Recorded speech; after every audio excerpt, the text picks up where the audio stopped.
हमारे खिलाफ एक एफआईआर दर्ज हुई थी कि हमने ज्योति मिर्जा जी की ज़मीन राम प्रकाश जी के नाम की जो थी वो हमने षड्यंत्र करके हड़प ली। कायदे की बात तो ये है, बेचने वाले थे भानु प्रकाश जी मिर्जा, खरीदने वाली थी सोसाइटी, हाउसिंग सोसाइटी। हमने तो 94 में पट्टे लिए, 88 में ज़मीन बिकी, 94 में हमने पट्टे लिए। हम कैसे षड्यंत्र में शामिल हो गए? षड्यंत्र में मेरी 8 साल की बेटी और 10 साल की बेटी को मुलजिम बना दिया। अब बताइए, नाबालिग बच्चे कोई षड्यंत्र करते हैं? हर बाप अपनी बेटी के लिए, बेटे के लिए करता है। हमने भी किया है। अगर करना ही था मुकदमा मेरे पे कर देते, मेरे बच्चों पे, मेरी स्त्री पे। उनको तो बेचारों को पता ही नहीं था कि भाई जो हमारे नाम कोई ज़मीन भी है। ये कहानी थी। 2 साल तक high court, supreme court, RAA सब कुछ जीत के फिर अपनी इस बात का सबूत लेकर आए हैं कि भाई हम निर्दोष थे, हमारे पे झूठा केस हुआ था। और ये जो कहते हैं ना कि मेरे ये कर देंगे, वो कर देंगे, इतना करते हो तो आप सच्चाई पे तो खड़े हो। आप कम से कम दूसरों को भली बात करते हो। मैं तो इनका ताऊ हूँ, मैं राम प्रकाश जी का दोस्त हूँ, इनके इलेक्शनों में इनके साथ घुमा हूँ, मैंने इनका कभी कुछ बुरा किया नहीं। तो मैं इतना तो अधिकार रखता हूँ कि मैं इनसे पूछूँ तो सही, आपने मेरे साथ ऐसा क्यों किया? मैं नहीं पूछूँ तो दूसरे पूछ लें। अभी इन्होंने अपने सगे चाचा पे, सगे भाई के खिलाफ क्या अनर्गल प्रचार हो रहा है। मुझे तो शर्म आती है। नाथूराम जी की फ़ोटो लगा के घूम रहे हैं। नाथूराम जी का क्या लेना देना? वो स्वर्ग में बैठे बेचारे, उनके सिद्धांतों की तो कोई बात हो नहीं रही। वो कब चाहते थे मेरा परिवार इस तरह लड़े? अफसोस होता है, मगर हमारे हाथ में तो कुछ है नहीं साहब। क्या हो गया? हाईकोर्ट ने कह दिया ये झूठ बोलते हैं सारा, इनको सब मालूम था। इन्होंने लिख के दे रखा मजिस्ट्रेट के आगे कि हम ये ज़मीन पहले बेच चुके हैं। मेरी बहन विधवा बहन है, वो वहाँ 20 साल से गाय पालती है, वो रह रही है वहाँ पे इनके घर के सामने। और इन्होंने जो भी दावे किए हैं, 4 अलग अलग केस किए, उसमें चारों में अलग अलग तारीख बताई है कि हमको इस ध्यान से ज्ञान है। हाई कोर्ट ने कहा ये झूठ बोलते हैं।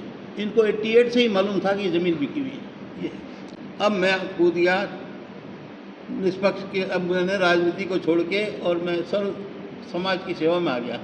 इसलिए अभी ये क्या करते हैं, ये इनके लिए यही जिम्मेदार हैं और यही जवाब दे सकते हैं। मैं तो सिर्फ मेरी नेक नियति और मेरे निष्पक्ष, मैंने कोई अपराध नहीं किया, मेरे बच्चों ने नहीं किया। मैं इसके लिए आया था कि गांव वालों को मालूम तो पड़े। इनको अखबार भी में भी डाला था, प्रेस में भी भेजा, सब जगह तो ये थी कि ये खा गए।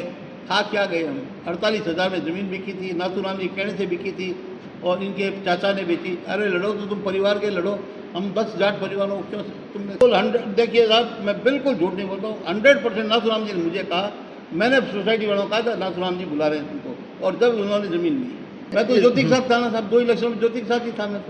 मैं ज्योति के साथ जीप पे चढ़ा घूमता था हर जगह, ज्योति के साथ ही था मैं तो। मगर एक बात है, हमारे एक बेलूराम पूनिया था हिसार का, बहुत पैसे वाला था, उसके पास पैसे थे, उसकी एक बेटी थी, उसका ज्वाइं एंडमैन था। तो उसने संपत्ति कराने के लिए जो उसके बेटी ने सबको, पूरे परिवार को ही जर दे के मार दिया रात को। तो ये बेटी होने से क्या होता था? बेटी होकर बेटी का कर्तव्य भी तो निभाए। हमने उसके लिए क्या नहीं किया? हम उसके परिवार के क्या नहीं थे? उसके पिता के क्या नहीं दोस्त थे? मैं इनके नाना जी को भी जानता हूँ, इनके मामा है थोनी और सुमेर सिंह, उनको भी जानता हूँ। इन्होंने मेरे साथ क्या किया? जवाब मांगता है, जाट मांगता है। जो मेरे चाहने वाले हैं वो तो मांगेंगे इनसे कि भाई आप हमारे भाई को, बड़े भाई को, जिनकी हम इज्जत करते हैं, जो हमें प्यार करते हैं, उनके साथ ये व्यवहार करके हमसे आप क्यों उम्मीद करते हो?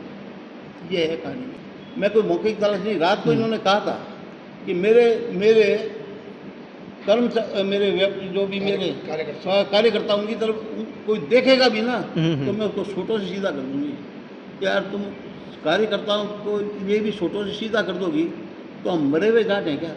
कि हमारी बेटियों के खिलाफ मर्जी जो बोल जाओ तो हम चुपचाप रहें? बेटियों को कोई झूठा फंसाएगा, मारेगा तो मैं उसको क्या आरती करूँगा? क्या उसकी खिलाफत करूँगा? देख ही रहे हो आप, ये मैं थोड़ी कह रहा हूँ, ये तो हाईकोर्ट कह रहा है कि झूठा हुआ सारा काम। झूठा फंसाया है। सुप्रीम कोर्ट का फैसला इनकी माफी है, हाईकोर्ट का फैसला इनकी माफी है। कूट रचित दस्तावेज पेश करके अपने नाम जमीन आदि करवा के और हमारे पे झूठे केस कर दिए। जब और ये कहा कि हमें मालूम नहीं था, जबकि इन्होंने अपने फैमिली बंटवारे में साफ लिखा है कि खसरा नंबर 116, 103, 106 है, वो बहुत पहले बेच चुके हैं। उसमें वीणा जी दस्खत हैं, उसमें ज्योति के दस्खत हैं, उसके अंदर हेम शेरपा के दस्खत हैं। और उसके बाद इन्होंने जो ज़मीन बेची उसके अंदर साफ लिखा हुआ कि ये ज़मीन को पहले बेची हुई है, इसका तो जिक्र ही नहीं है, और इनकी डिक्री हुई है उस ज़मीन को छोड़ के हुई है। इनको सब मालूम था सब, ईमानदारी की बात है। हर स्टेज पे झूठ बोला इन लोगों 88 में ज़मीन की कीमत ही क्या था, 48,000 दी था। 1988 में भानु ने बेची जोधपुर आदर्श सोसाइटी को। बोलो हम कहाँ थे उस टाइम? हम तो आदर्श के मेंबर भी नहीं थे, आदर्श के हम पदाधिकारी भी नहीं थे। ये महिलाएं थी, 60 महिलाएं हैं जाटो, उनको यही पता नहीं आदर्श सोसाइटी है क्या। का। उन्हीं पे हुआ है। उन्हीं पे सारों हुआ पर। है।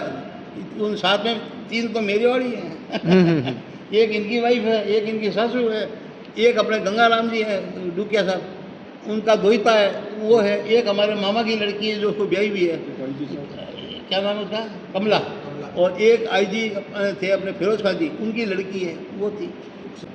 इनको इनकी सुनवाई नहीं करी। हाईकोर्ट ने जो फैसला किया ना, इसमें है हाईकोर्ट का फैसला, हिंदी में करवा के दिया, मैंने इंग्लिश में था, हिंदी में करवा के दे दिया, वो इसमें है। हाईकोर्ट ने क्या फाइंडिंग दी, RAA की क्या फाइंडिंग है, सबकी फाइंडिंग आ गई। अब इनके पास कुछ नहीं है। अब इन्होंने एक नई तरकीब रखी है कि इन्होंने जो सुप्रीम कोर्ट में सेशन कोर्ट में केस कर रखा था भानु के खिलाफ, उसमें अब फैसला आगे आने वाला है ना, तो इन्होंने हाईकोर्ट से उस पर स्टे ले लिया कि हमारा फैसला नहीं किया जाए।